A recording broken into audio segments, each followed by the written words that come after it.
Hi. It's a new year and I have not streamed yet this year. I've gotten between getting really really sick from I don't even know what in Vegas and then getting to celebrate Christmas with one of my sons and my daughter.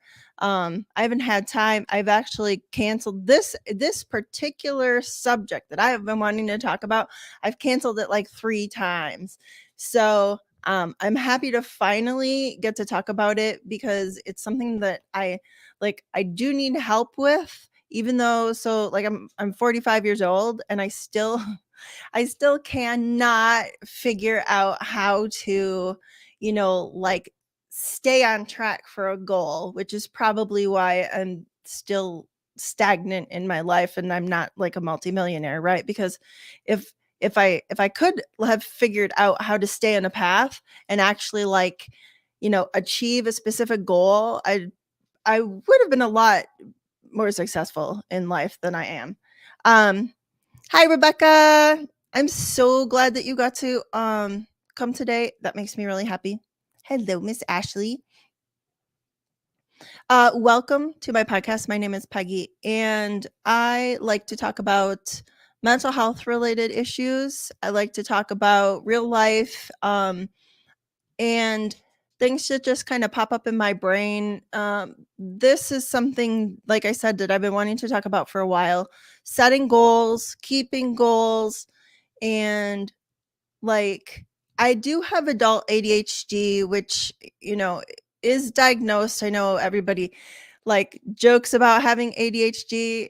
Um I don't think it matters, obviously, if it's diagnosed or not, because if you feel like you absolutely cannot concentrate and you feel like you have certain communication problems and you read everything about ADHD and you're like, literally, this is me. It doesn't matter if a doctor said that you have it or not, probably not. So many of the people I know were told in school in the 80s and 90s they had potential or they're really bright. This was always me. She's really bright. She just doesn't, you know, like um just doesn't finish things. And that's exactly what I'm talking about today. Is I don't finish things. I don't finish Um, anything. Well, I can't say that because I have 3 adult children that are all seem to be doing well. Yeah. Yeah, Becca, she's such a daydreamer. I used to get that too, and I still am. I can daydream about anything and I am gone. Like I am out of this world. I am gone into whatever world I'm daydreaming about. Like in the car, which I know is bad, but in the car and I do a lot of long drives. I do a lot of overnight drives, long drives cuz so many people I know live so far away and I'll just be driving along thinking about something. I'll write an entire novel in my head while I'm driving, and then all of a sudden I get to where I'm going and I'm like, "Oh, I'm here. Okay. Cool." And then I instantly forget the novel, which would have been a number 1 bestseller, I have no doubt.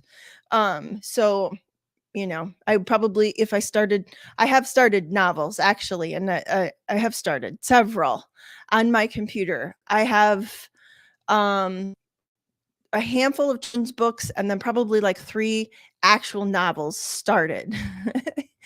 um and Becca, I know that you do crocheting, right? Not knitting.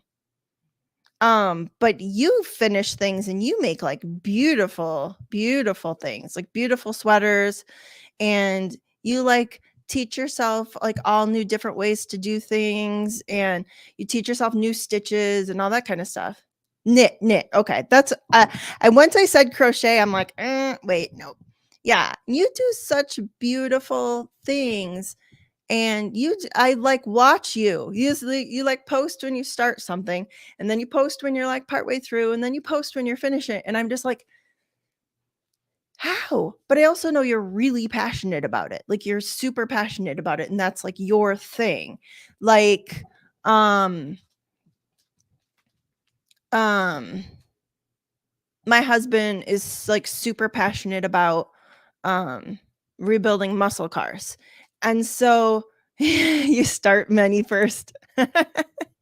Yeah, and that's, I have so many craft projects started, and I would love. Oh my gosh, Ashley, that's funny. I would absolutely love to just like go in my box of started craft projects, a lot of cross stitches. I have so many cross stitches that are started, and most of them are even like only like 10%, like barely even started. I've got a couple stitches in there, and then I see another pattern, and then I go, "Oh, I want to try that one." Hi, Joel. Thank you so much for joining. I am feeling a lot better. I went back to work on Friday for the first day, and I'm feeling way better. I've been able to keep food in for a couple days now. I'm not as ridiculously tired as I was before. So, doing much better, but man, that flu knocked me on my butt for about a week and a half. And I'm not sure. I actually was kind of thinking it might be a foodborne illness, but um I keep telling everybody it's something I can't talk about right now because it made me so sick that every time I start talking about it, I start feeling nauseous and sick again. So, needless to say, it's actually going to be a little while before I eat meat, which is fine for me because I'm not a big meat eater anyways. But like we went to my daughter's house yesterday for Christmas, because her and her family were in Colorado for Christmas. So her boyfriend is an amazing cook. I love everything he makes. And he made some beautiful looking chicken. And I'm seriously, my mouth was watering. Like, I'm like, that chicken looks so good. He made this like creamy onion sauce to put on it. I seriously wanted to try it, but just the thought of like the texture of meat right now, and it's just nope, nope. I'm good. It's just going to be a little while. I'm just drinking protein shakes right now.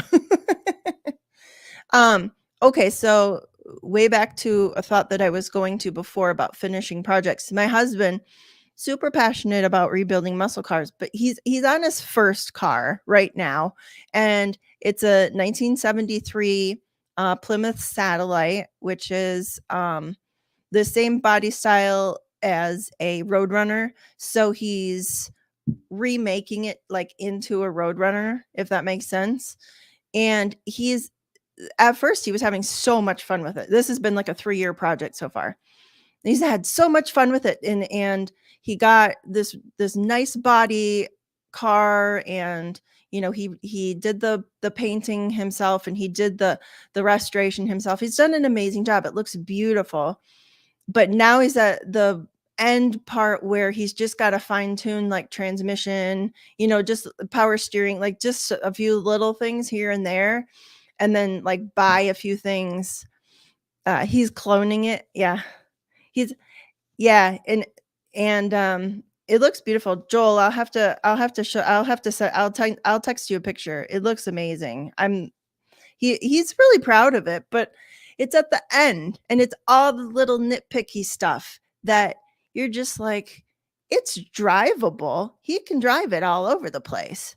Sometimes the transmission is still leaking. He's still trying to figure that out, but it's like he is so passionate about that. And this is something that he's going to see from start to finish. And he's also military, so his brain is wired way differently than mine is, right?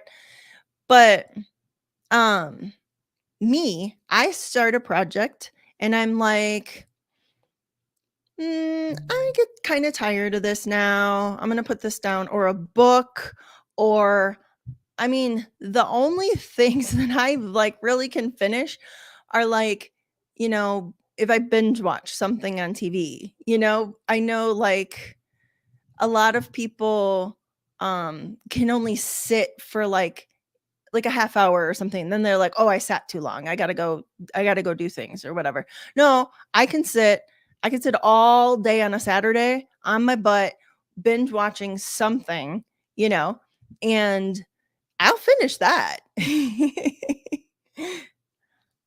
Joel, yeah, the end is hard because, I should really learn to put these up because if anybody wants to rewatch this, then have no clue why who I'm talking to or why I'm saying any of this. Um, the end, and it's the end of any project. You see the finish line, you know it's there, but you're like, and like with a car, it's just all these little fine tuning things or um things that are maybe a little too pricey for him to buy, so he's got to wait and save up or stuff like that. But um when I'm doing like if I'm doing a cross stitch and I'm trying to finish it, which it has been a couple years since I actually finished a cross stitch. I have a massive box full of ones that I've started. And it's been several years since I've actually finished one. I've even given myself like a goal of giving them as presents so that I could force myself to finish them.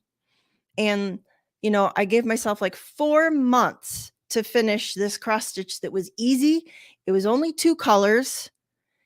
It was just like some words, and it was like some words and a dog and some dog paws. I mean, it was the simplest thing, and I gave myself 4 months to do it, and I did not get it done. And it's still sitting with a little bit. uh, So people say, well, while you're sitting there on a Saturday all day watching TV, why don't you pick up your cross stitch or something like that? That would be wonderful if I could do that. Whatever wiring is in my brain that I need to rewire. And I mean, there's so many things that we can rewire, and it doesn't matter how old we are. We just have to get into that habit, you know.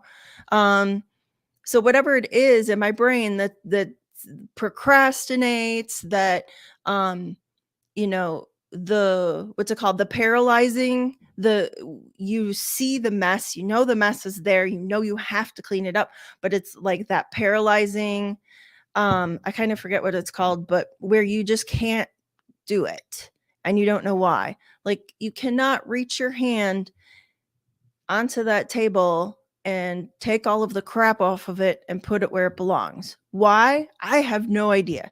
It's supposedly like a trauma response or a PTSD response. Um, and that's the thing that this year, like, I do not do like resolutions or anything like that. But this year, my number one thing is I have to, and I mean like seriously have to figure out how to do this. I have to start forming these habits because this is the thing. Sweet, that's the thing's fucking dope. This is the thing. I am going to school to get my bachelor's degree in social work. And that's my passion. Social work, sociology, people studies, helping people, working with people. That is my huge passion. I love kids. I have a massive passion for working with kids. I've worked with children, ever since I was a teenager. I volunteered with or worked with or, in so many different capacities. I've coached many different sports. I've been a scout leader. I've been um like I've been a lunch lady in schools. I've been like the room mom for, several of the kids' different classes. I mean, there's just as I've been just a in general volunteer in school, like go in and the teachers give me a bunch of stuff to do, like take this kid and go read. And, like I love working with kids so much. Like it's seriously my passion. I don't know for sure what I want to do with a social work degree. I also have a huge passion for dogs and working with dogs and rehabilitating dogs. So if there is any possible way that I can combine this and do like therapy dogs, stuff like that, that would be my ultimate goal. But I've so far failed out of 2 universities. I have an associate's degree, so I at least have enough credits that I can start off as, like maybe a third year student. But I've failed out of 2 universities so far. And so obviously it's a huge waste of money, right? Huge waste of money, because now I have all of this debt for classes that I didn't even pass, you know. And then it's like I have the goal. I know exactly what I want to do with it. I know where I want to go, what I want to do in life, but how do I get from this point to this point? How do I rewire my brain to get from this to this? So to me, this is like the most important thing in my life.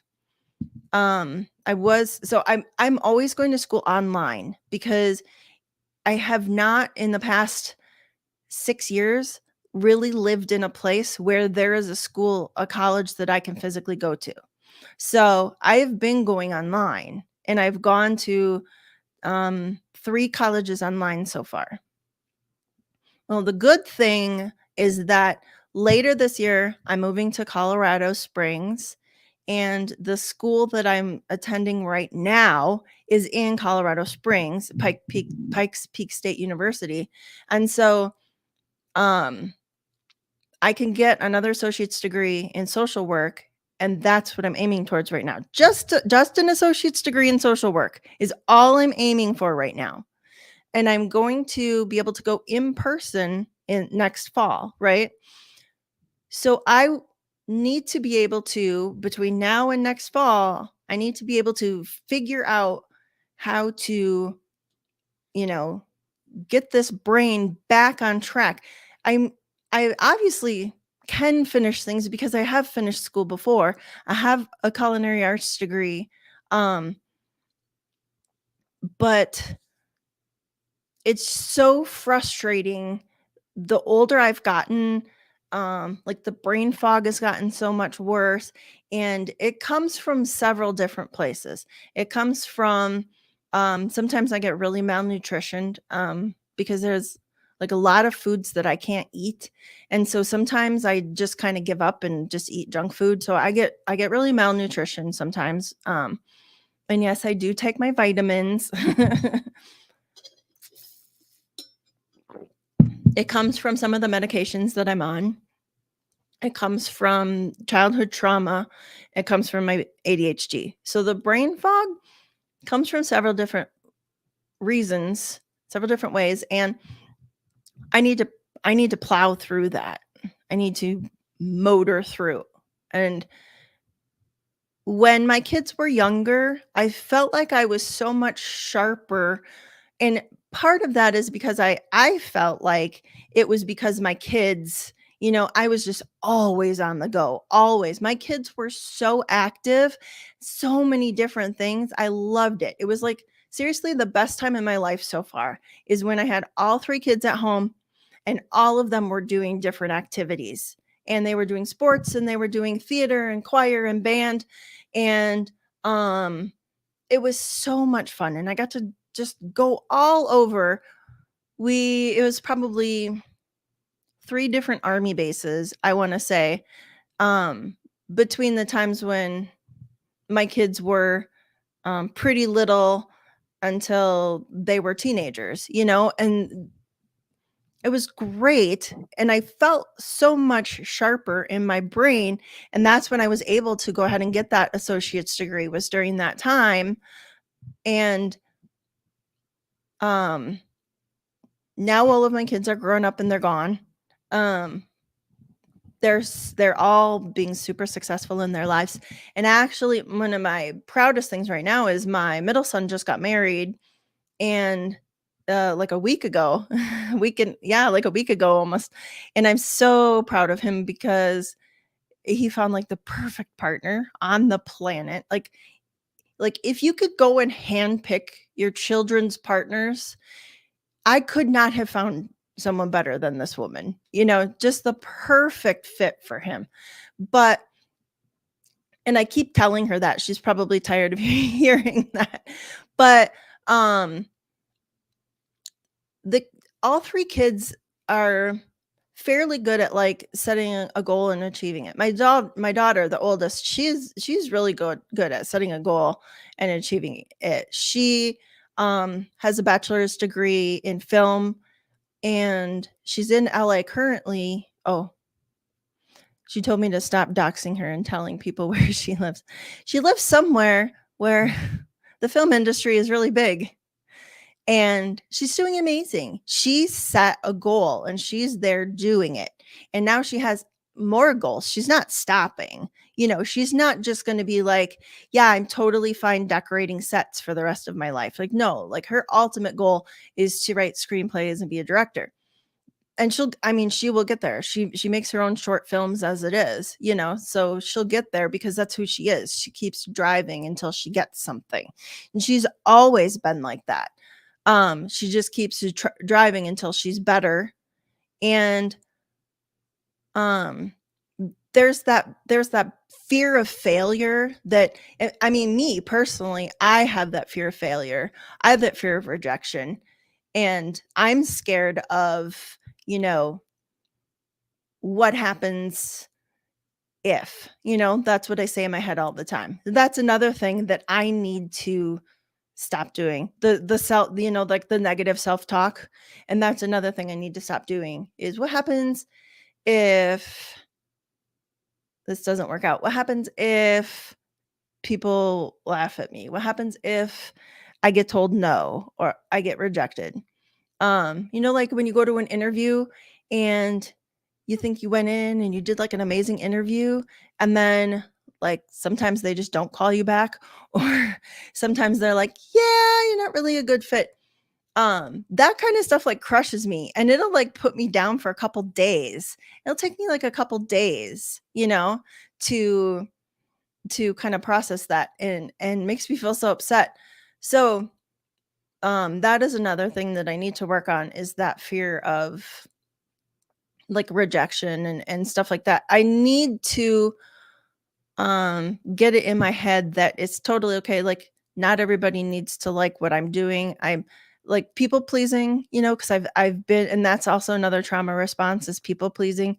Um and I that's the other thing that I need to work on, is just stop the negative self-talk. Stop, trying to always like make everyone else happy. I read this quote from Andy Warhol today that I loved, that um said something about like making art isn't for anybody else. Like, you don't make art for anyone else. You just make it for yourself. Like, you make the art that you want to see, and it does not matter at all who else likes it. So that's one thing that I'm going to work on this year too, because that goes along with the procrastination and the paralyzing thoughts about, like, you know, like I said, like what if, and that's what I keep saying. So if you look behind me, I put up this sign and it says, "What if it all works out?" And that's going to be one of my, like, mantras for the year. What if it all works out? What if I try something and it turns out good? Which, I mean, like, I've done crafts my whole life, like literally my whole life, because when we were growing up, we did not have very much money at all. And my mom taught me the value of making homemade presents. So I'd make homemade cards and homemade presents, and I've always just like done arts and crafts and made homemade things. And I know for certain that I've made a lot of really good stuff, and I've made a lot of really cool things that people have appreciated and liked. Um, and I feel really good when I do that. That boosts, those hormones there. But I don't know why I can't look at something and go, "Oh, remember that time when you made this thing and it was, like, super amazing and everybody loved it? Like, yeah, let's finish this thing because it's probably gonna be great and everyone's gonna love it again." You know? I and it's so funny because like, I know what I'm doing to myself. Like, I'm totally self-aware of what I'm doing. I totally know, like, what I should be doing and then what I am doing to myself. And um it's hard to be like, "Oh, okay, I'm just gonna flip that switch and I'm gonna start thinking the other way." Um,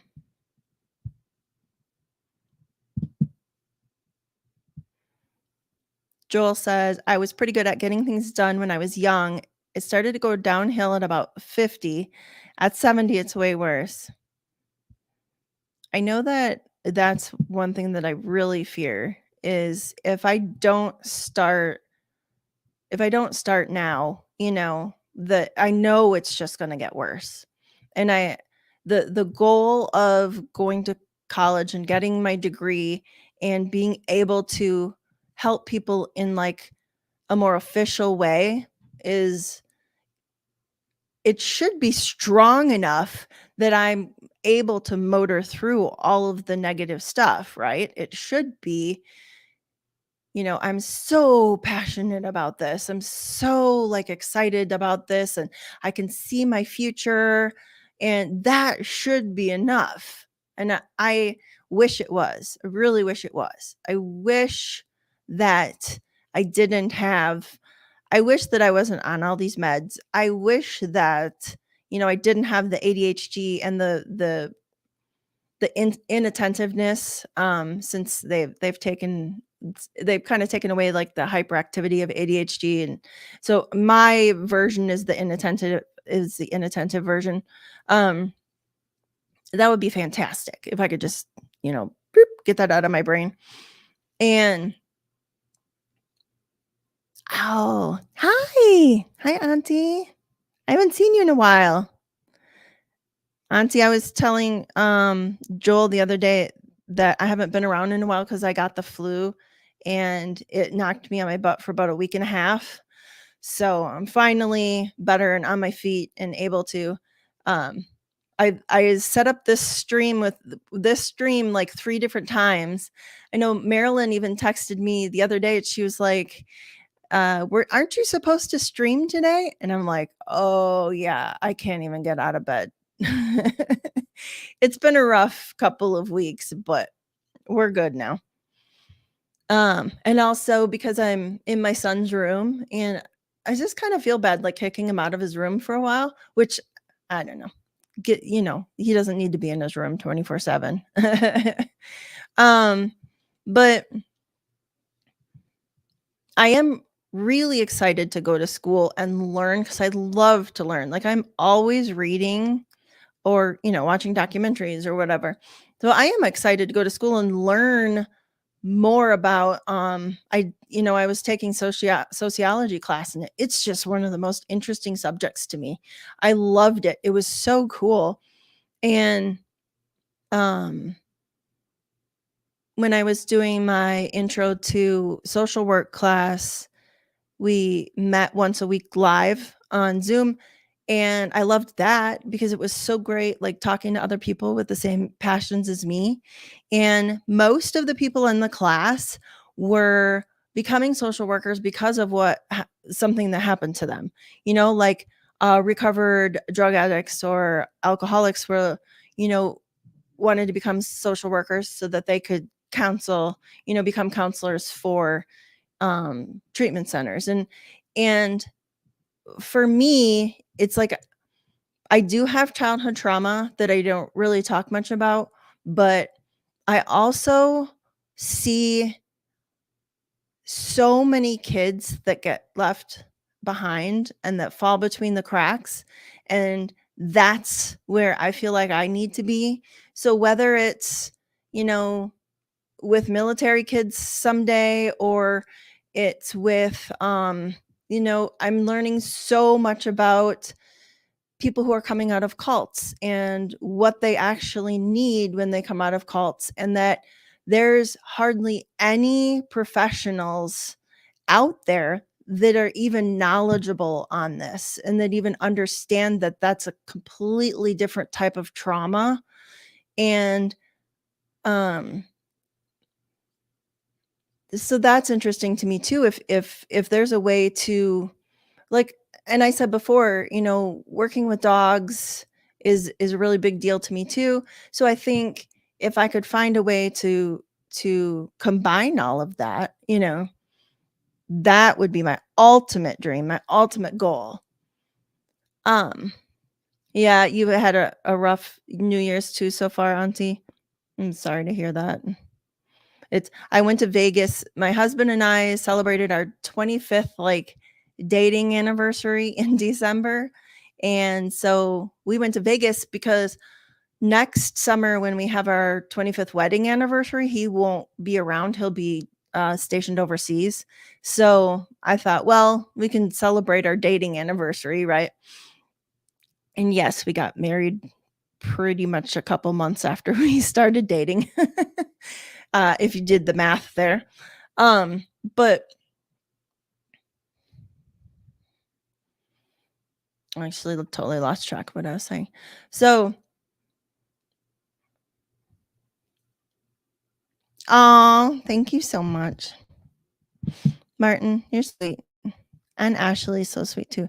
Ashley, That's So Fucked Up, the podcast. She's one of my really good friends, and she is like a big cheerleader. She is always telling me, like, you're fine, you're good enough, you're so smart.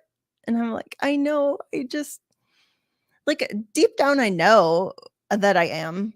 But the negative self-talk is just louder, and it always has been, my whole life, and it's just always been louder.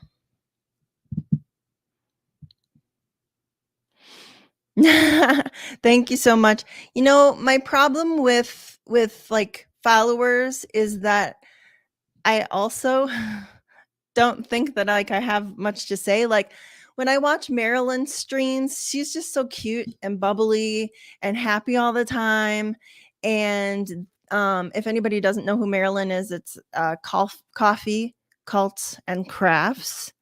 And she has such great streams, and she's just so cute and bubbly, and she's got really cool people on.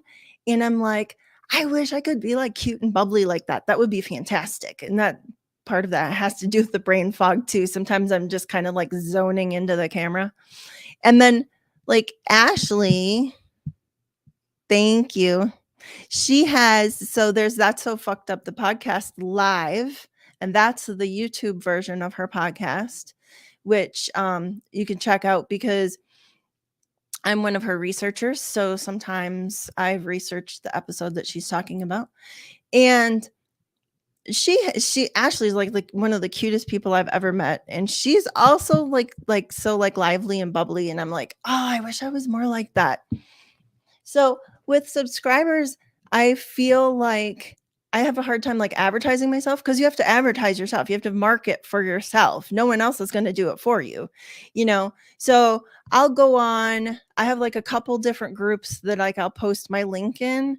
And other than that, I feel bad like going all over and like trying to, like, hey, you guys have to come see me. I'm so cool. Like, how do you do that? I don't know how, but it's something I'm gonna have to figure out, right? If I want to have a YouTube channel, I should want it to grow and reach more people. So it is something, again, another thing that I have to figure out. But for me, just starting the YouTube channel and having the 33, I think I saw today, subscribers that I have, that's a really big deal to me, right now. That's like the Peggy 2 years ago would not have done this at all. So this is a huge step for me in the goal setting and goal keeping path. I I probably about 6 years ago, I wanted to start a YouTube channel for cooking, and I had the perfect kitchen for it. I do not now. In the past 6 years, I've lived in 1, 2, 3, 4, 5. This is my 5th house in the past 6 years.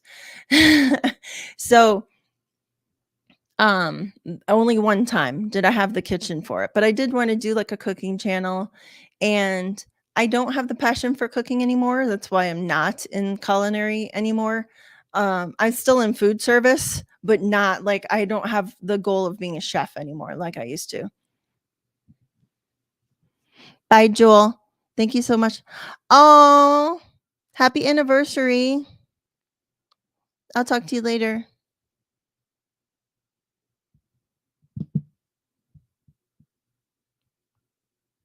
I really appreciate that. Thank you. Um, yeah, and I guess so if I am talking about more serious stuff, like my episode on grief, like definitely did not want to be bubbly and happy about that for by any means. Um, People already think I'm kind of like glib or like I can talk too easily about death as it is. So I don't want to scare people off even more by thinking that it's it's just I've just been around it so much and I've seen it so much and being a suicide hotline counselor and I talk about it so much. I've learned that I have to separate myself. So I brought some visual aids. So one thing that I have is my habit tracker. I started a habit tracker because my therapist suggested one about 2 years ago and it lasted like 2 months. So, this is the version that I have with the little circle and then you write your daily habits up here and then the days of the week are numbered and so then like you color in how many days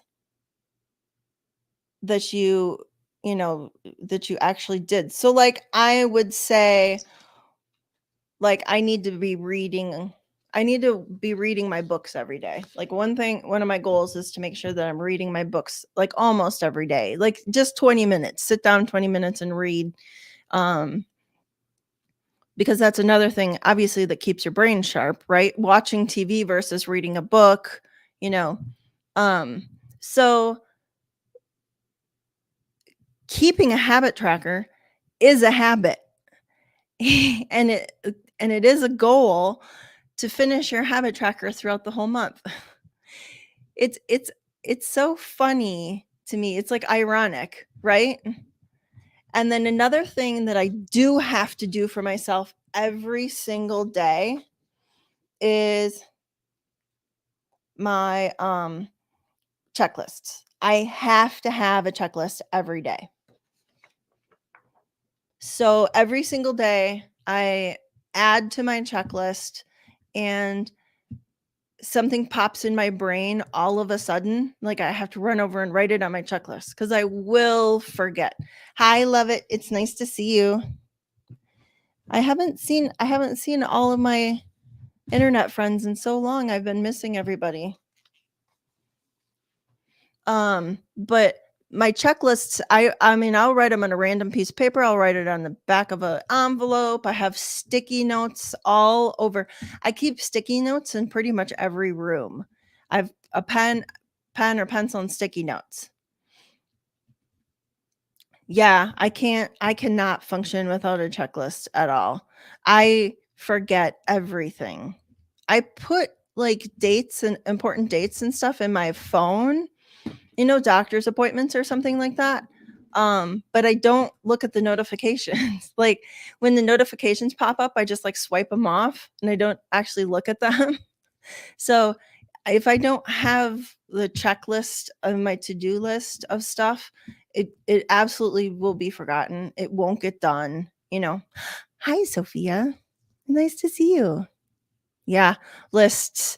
And I do the thing where I have like all sorts of different kinds of pens and all different color paper and just to kind of keep it fun for me.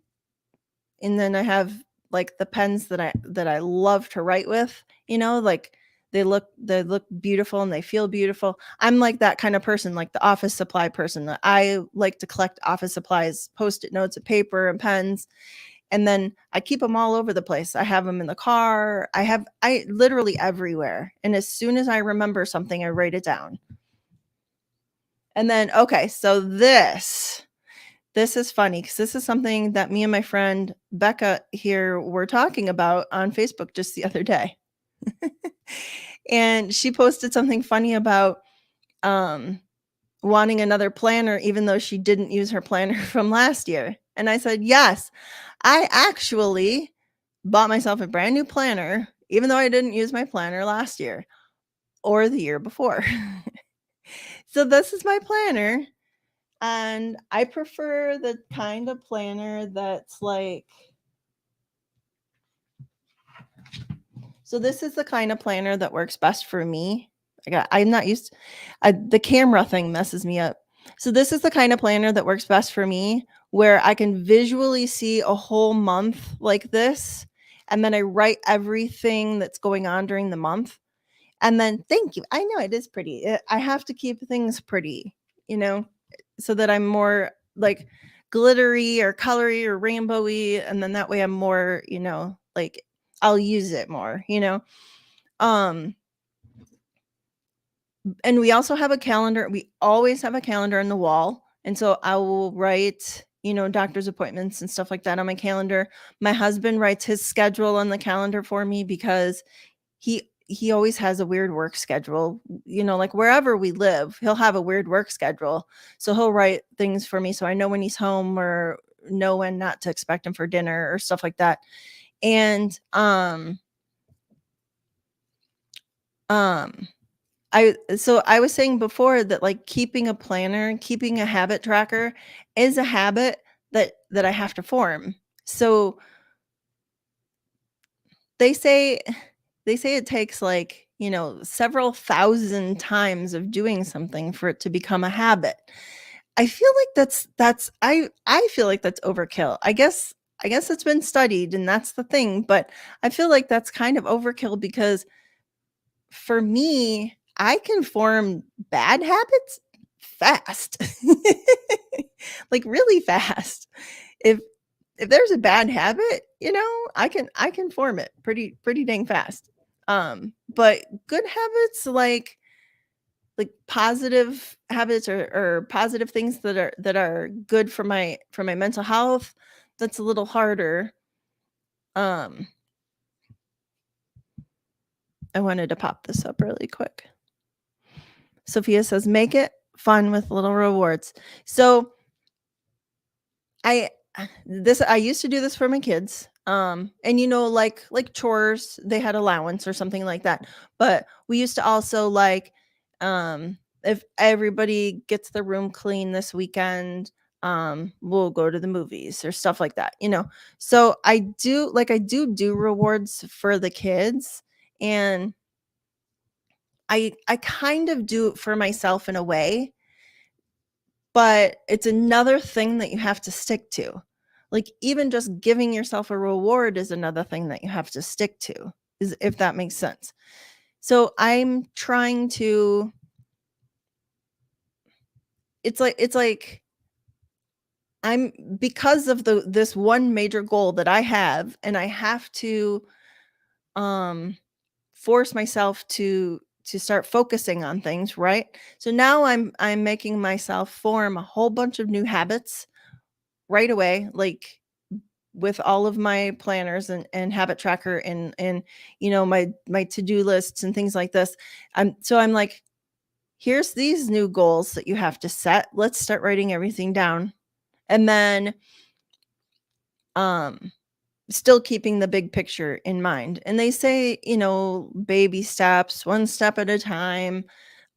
Just doing one new thing a day is supposed to help you, just one new thing a day, or fight through the paralyzing thoughts that you have like once a day, and then it'll start to get easier.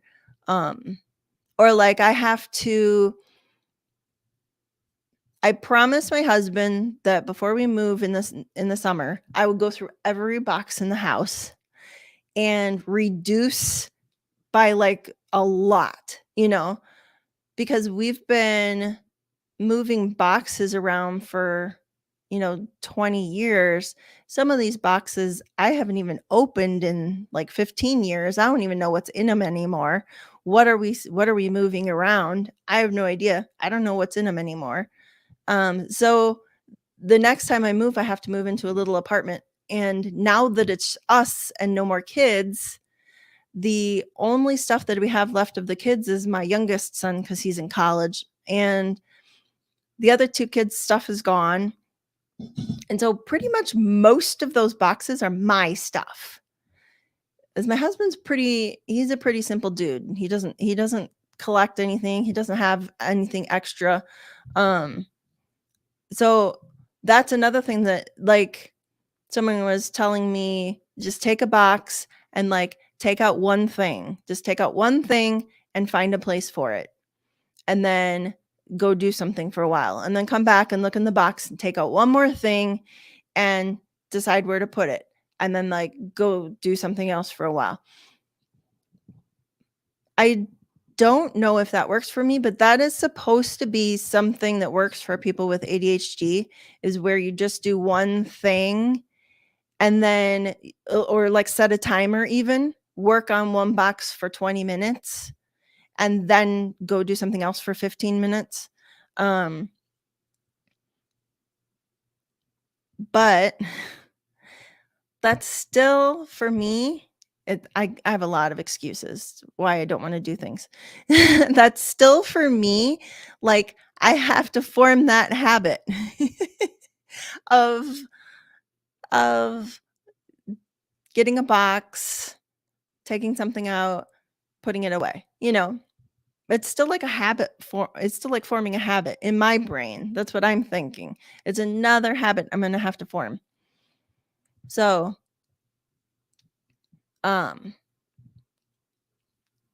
I mean, I have to get through the boxes. That's another big goal that I have because I feel bad for my husband. He has moved us all across the country, back and forth many times. And I at the point where yes, if I don't know what's in this box anymore, we absolutely should not be moving it still. Or if I'm saving something for grandchildren that I'm probably not even going to have for at least 10 years or whatever, because my children are very career based and, um, why am I still carrying it around, you know? And I understand the thought behind it, and I understand, like, his frustration of moving stuff, you know?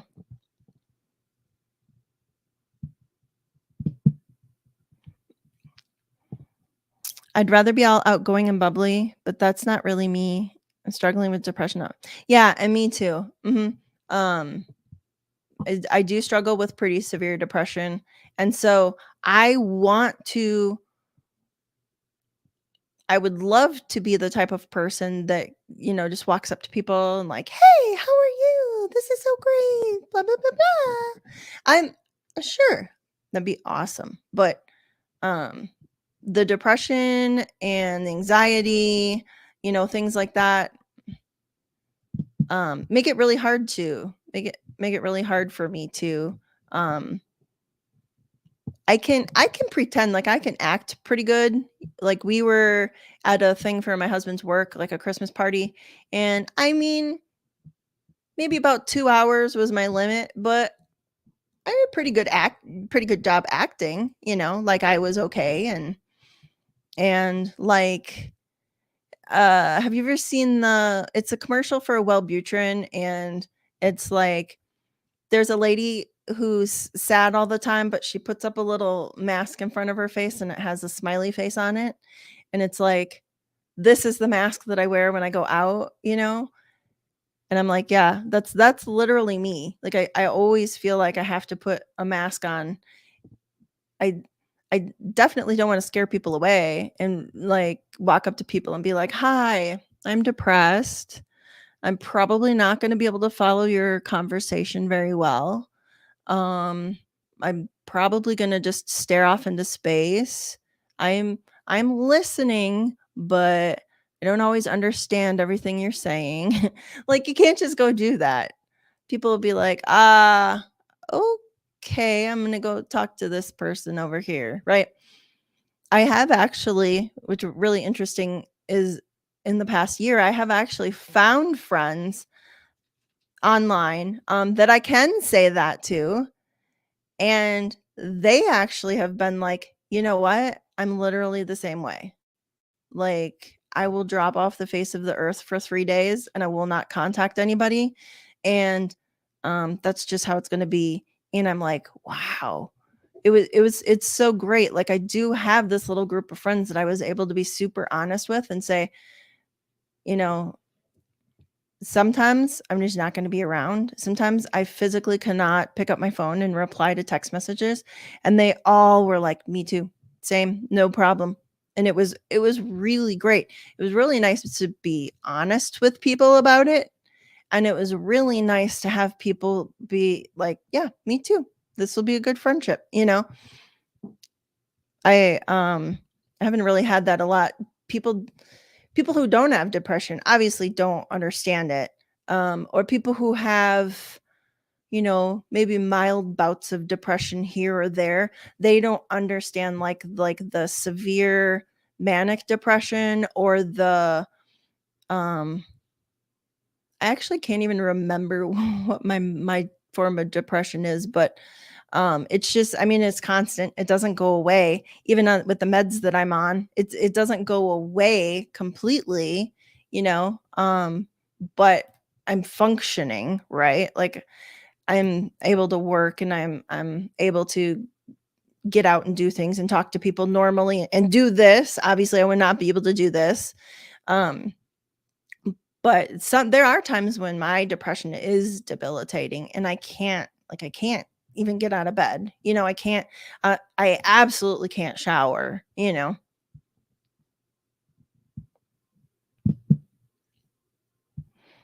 I'm struggling to pack to move to. I just stare at these damn boxes.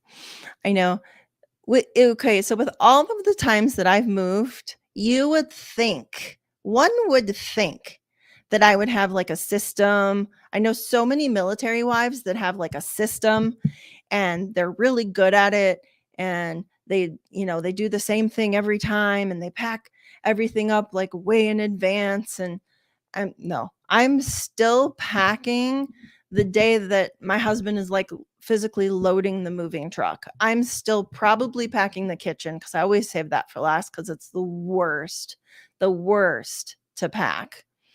Um, and the last move that we made from New York to where I live now in California was actually the was actually probably the worst that I've ever been as far as packing, because my son and I left first and we flew to California. And then my husband was left up at the house. And this goes back to me not being able to finish things, right? My husband was still at the house and there was so much left to pack. So he was supposed to just finish putting boxes in the truck and then clean the house and leave. That's all he was supposed to do. I was supposed to have finished everything else. But there were uh, several rooms that weren't 100% packed that he had to still go in and pack, you know, because I didn't get it done in time. Because I don't have that, like I said, other military wives that I talk to don't understand me because they're like, what? I have the house packed 2 weeks before we move. I have a system. I have the same thing I do every time. I have my checklists. And, I'm like, that would be fantastic. I would love to be able to do that. I'm unfortunately, my brain doesn't work that way.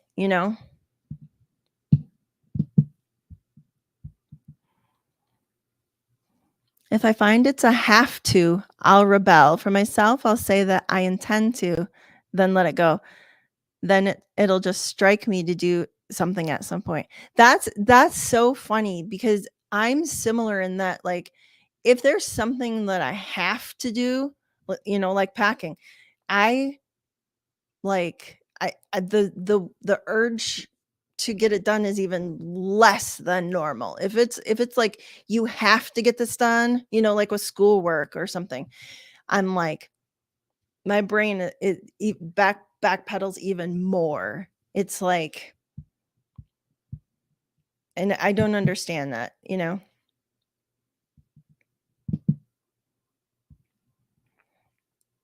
It's hard at times if you sometimes feel like one is pretending and not being real. Mhm, mhm. I try my best to be real, but there are times where I have to kind of be the actress and play the role. There are times I just can't, you know? I just don't have it in me.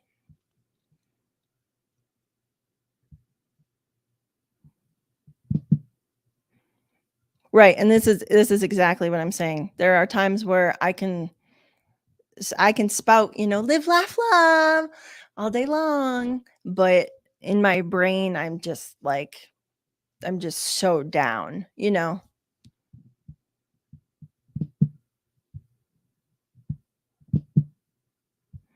Many times the debilitating depression can be linked to T4 thyroid. Okay, yeah, I've heard that. I found a doctor who explained that the tests say that you're okay in a range when you actually have to be at the top of the range. Oh, okay. I see what you're saying. I have heard of that before. I don't know, I don't understand a lot about the thyroid, but I do know that I get it like every time I get blood drawn, which is every 6 months for various other autoimmune immune illnesses. They do check my thyroid, and my mom, my sister, and my dad have all had thyroid problems. My sister and my dad, I believe, have had half their thyroids removed. My mom had her whole thyroid removed. So it's like there's something that runs in the family with that goes along with that. But so far, nothing has ever popped up on my blood test. But I don't know enough about it. I'll have to look that up and research that more to see if there's something that like a blood test doesn't capture or whatever. That's interesting. But I have read that before.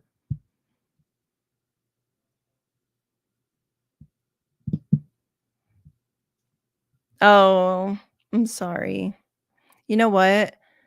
I did my episode on eating disorders, I think a couple weeks ago or right before Christmas or something.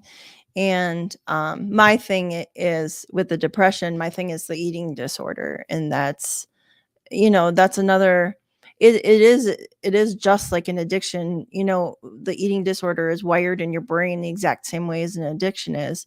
And so um it's I've struggled with eating disorder since I was probably like 14 and like my whole life, like it's never not been there, my whole adult life.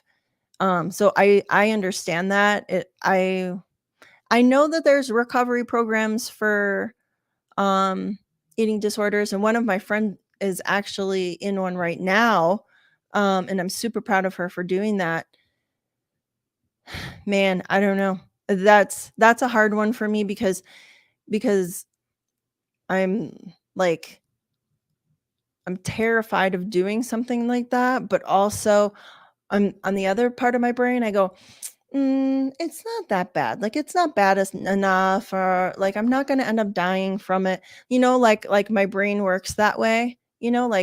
Like oh, it's not bad enough for treatment. I just need to continue with my therapy or something. Like that's kind of how my brain talks to itself.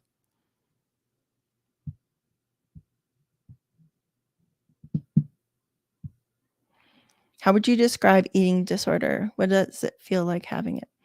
Okay, so when I was a teenager, I was anorexic, and that was um just not eating at all, or very minimal. I obviously was able to survive. Many people don't. It's such a terrible thing to have because so many people don't survive it. But for me, at the time, it was like the skinnier I was, the happier I was gonna feel. So not eating, like, to me felt good. Like, I felt like I was accomplishing something. And then as I would see that scale drop down, um, and, like my hip bones were sticking out, my, you could on my back, you could see my spine and my rib cage on my back, that kind of stuff. And to me, I thought that that was great. I was like proud of myself and that made me happy, right? But it doesn't make you happy, you know? It's like I with an eating disorder, there's a lot of shame and guilt. There's a lot, like the strongest feelings that I have always had it with it is shame and guilt. I will feel happy with myself for a little bit, and then the shame and the guilt will pop in. And so that's why I say happy in quotations, because you're not really happy when you have an eating disorder. Now my eating disorder is the other way, and I binge eat. So I eat too much. And so now I do where, like, I sit around in the evenings and I eat and eat and eat and eat, and I eat until I'm really full. And so it goes the opposite direction where I think, like, feeding your feelings, I eat too much and I'm like, think that I can solve problems by eating more, right? And same thing as alcoholism, or drug addiction, right? You think that it's gonna make you feel better, and then once I've eaten, sometimes I'll give myself a tummy ache or something like that. So once I've eaten, and then I feel really guilty and I feel a lot of shame. And I mostly do it on nights when my husband's not home or when he's gonna get home really late. Um, or like I'll sneak things to eat because he's like not judgmental. He's never ever said anything to me about it. He knows I have an eating disorder. It's not like he's ever said like, "Hey, do you need that second bowl of cream or something?" Like he's not that kind of person in the least. But there's the shame behind like going back for seconds, or eating like another candy bar even though you've already had two earlier today or something like that.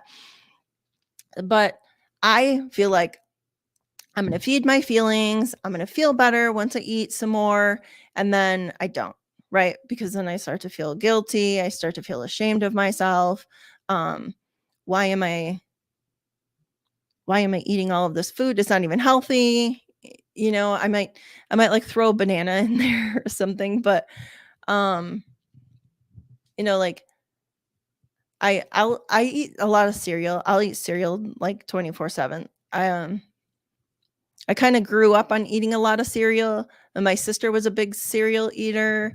So my husband's not. He doesn't eat cereal at all. So at night, like after dinner, before bed, I'll like get a bowl of cereal.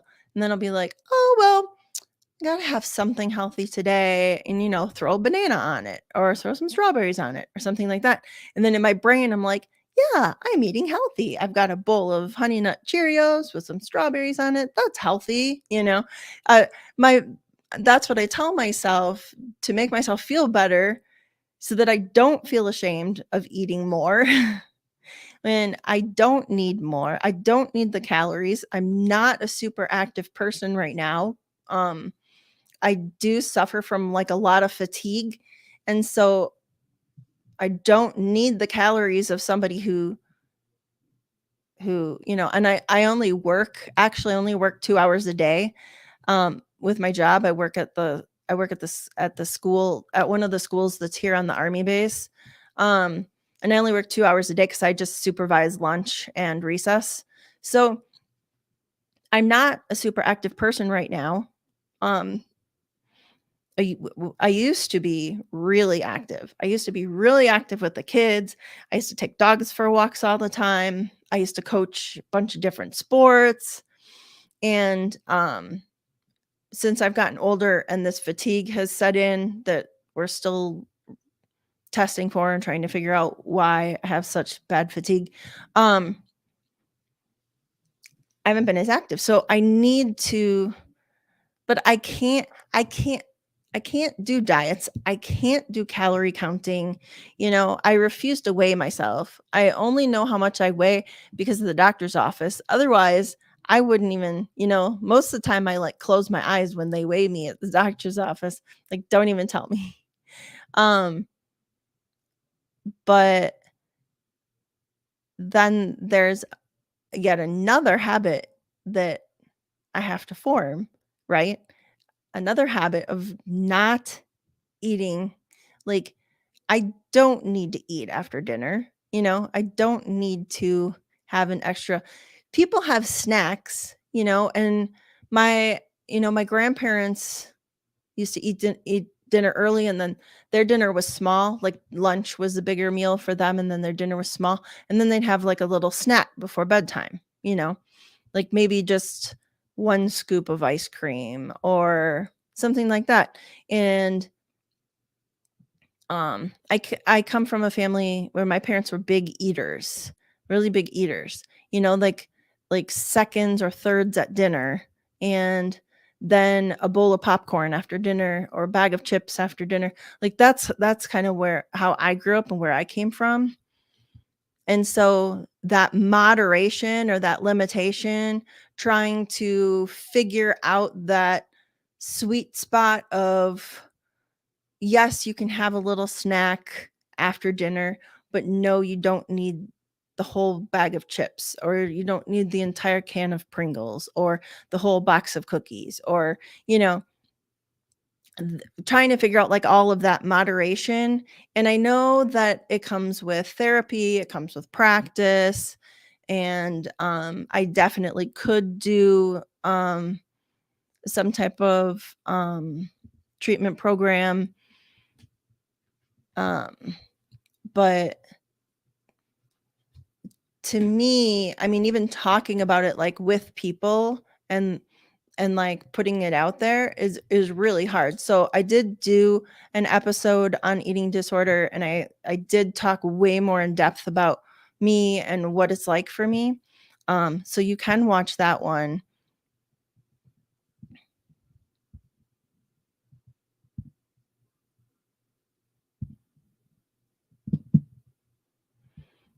Yeah, and um there are so many things that we do that just like slowly kills our brain.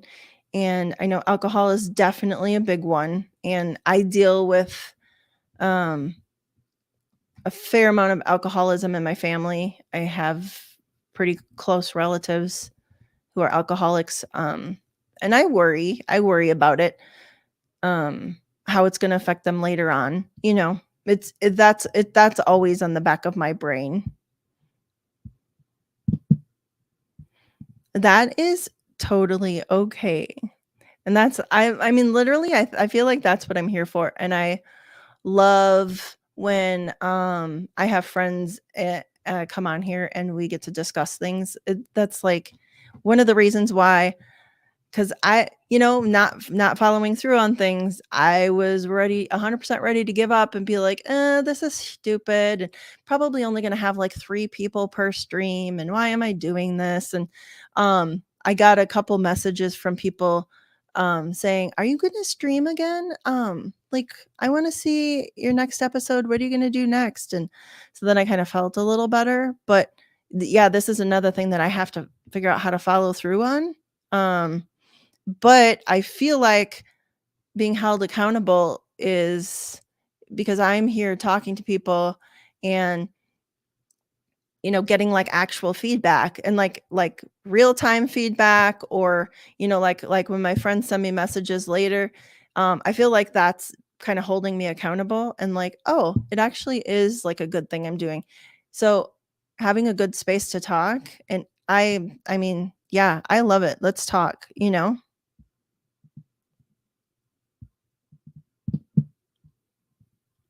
Calorie counting doesn't work long term. I like Dr. Mindy Pels and Dr. William Davis. I cut out grains and lost 35 pounds and improved my mood by not swinging my blood sugar like a lasso. That's That's funny.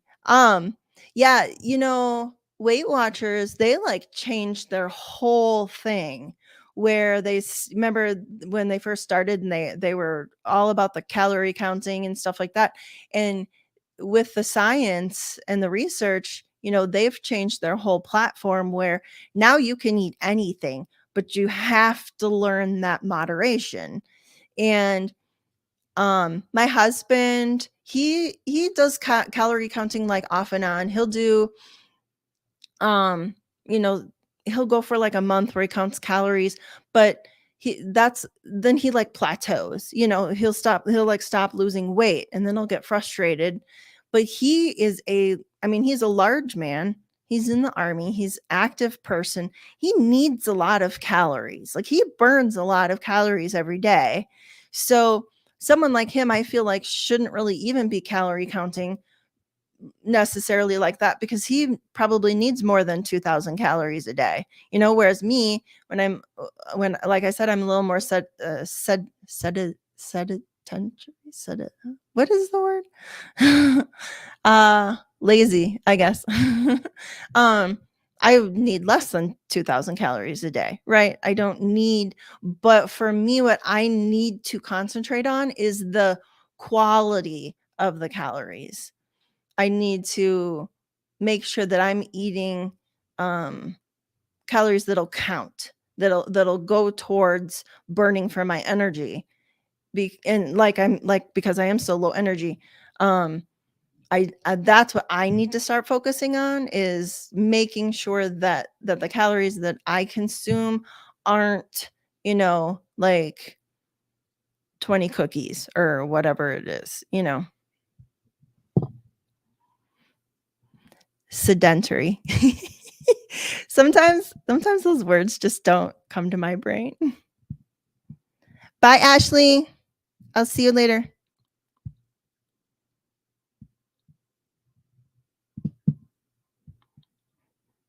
I don't think counting calories is bad per se. It only gets bad when it's struggling with it, when it becomes an issue. Right. You can get like obsessed with it. You can get over obsessed with counting calories.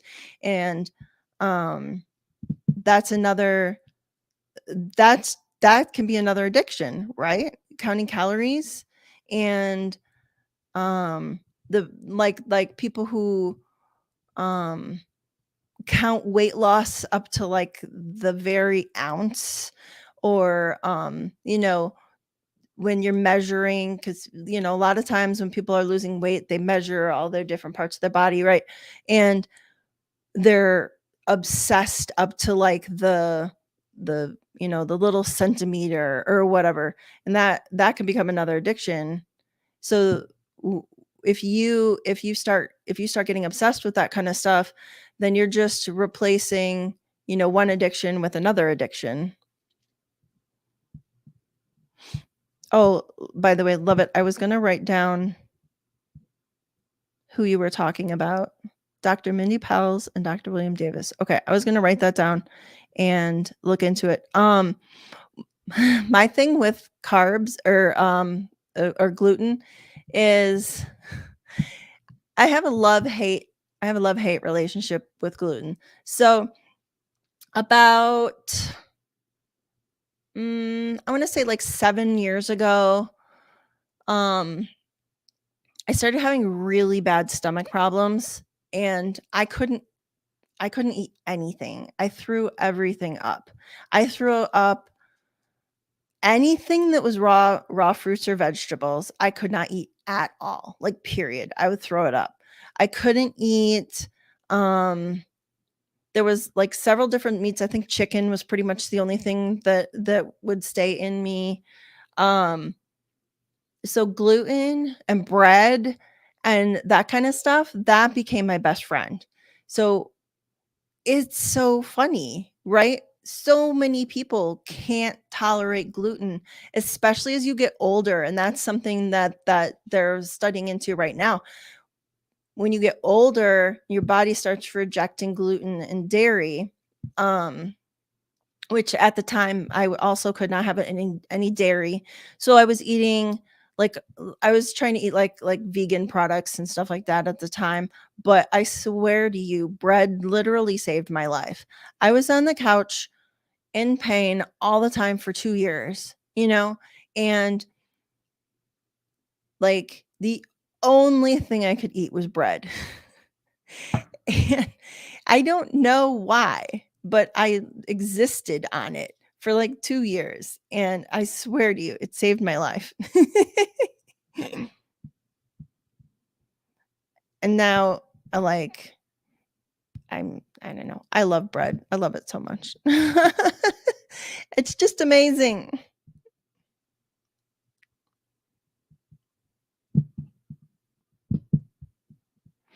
I feel that I need to eat things that make me feel good. I'm finding sugar really bloats me, but I can't quit. Yep. Sugar is a huge addiction for me. But I struggle with the whole diet thing. I felt bad when I did it wrong. And I'm trying very hard to see food as not bad or good. Um, so one of my like things for the year that I really want to focus on is like mindfulness, like being mindful and working on that. And along with that comes being mindful about food. Um, when you're mindful about food, you know that you're eating it for nutrition, for nourishment of your body. So you're not worried about necessarily like calorie intake. You're just worried about like the quality of the food to nourish your body, if that makes sense. And so by working on being mindful, that's one of my goals that I'm hoping that I can work on like more mindful eating habits where I'm not worried about um is like I eat a lot of spaghetti or a lot of like pasta and sauce. There's I don't have a very wide um like like food, like I eat the same things because I still struggle with um the stomach problems, not near as bad, and I've had stomach surgery and I do have stomach ulcers, but like I've slowly over the years been introducing foods back into my system, like slowly. So um that's one thing that I want to work on this year for sure is to just make sure that I'm eating to nourish myself and not eating just to eat. I guess that's what I want to say. Because right now I'm eating just to eat. I want to be able to um eat my dinners, enjoy the food cuz I don't enjoy food anymore. I hate cooking now when I used to love it. Um and um I just shove anything in my mouth like I need to eat. I'm going to shove this in my mouth. And I like don't even look or care or anything about like is it nutritious? Is it good calories that I can burn for energy? Like that stuff doesn't even cross my mind. So that's why I want to work on that to get myself into the habit of like making sure that I'm eating properly like in moderation and that kind of stuff. But I feel like for me, if I start turning it to look at it like I have to nourish my body, um, that I feel like that's gonna work for me. I don't know, but I have tried. I've tried so many different diets, like so many other people have, and women. Especially like after we have our babies, and um, obviously your body is going to be changed forever. Some people go back to their their small waists and a lot of us don't. But the type of like I guess the type of fat that I have now um comes from, stress, and it comes from not eating properly, that kind of stuff. So like, I understand my body, I know why it is the way it is, and I just have to make the changes. I have to meet my body halfway, right? I have to be the one to, like, make the changes to then and not necessarily, I guess, worry about the weight loss or, like, because 'cause I'll get obsessed about that stuff too. I'll get to, where I exercise too much and don't eat enough, things like that. Like, I've done that in the past to lose weight. So, um, that's another thing that I'm gonna be working on this year.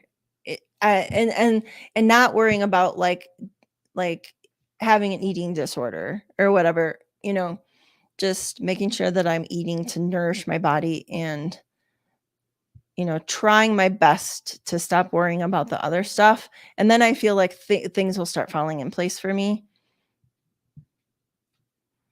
I'm not sure if that all made sense, but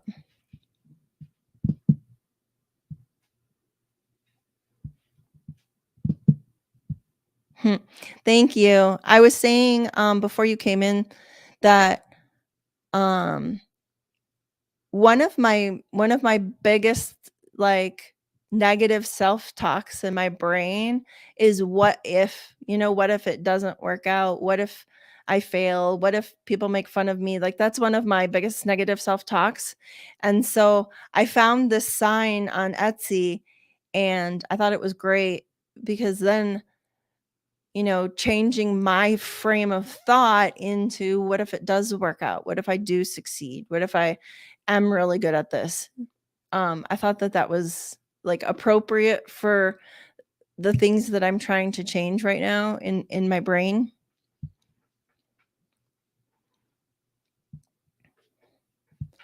Um,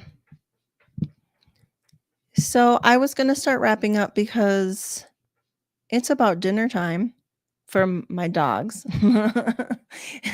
I mean, I'll probably go eat, but, um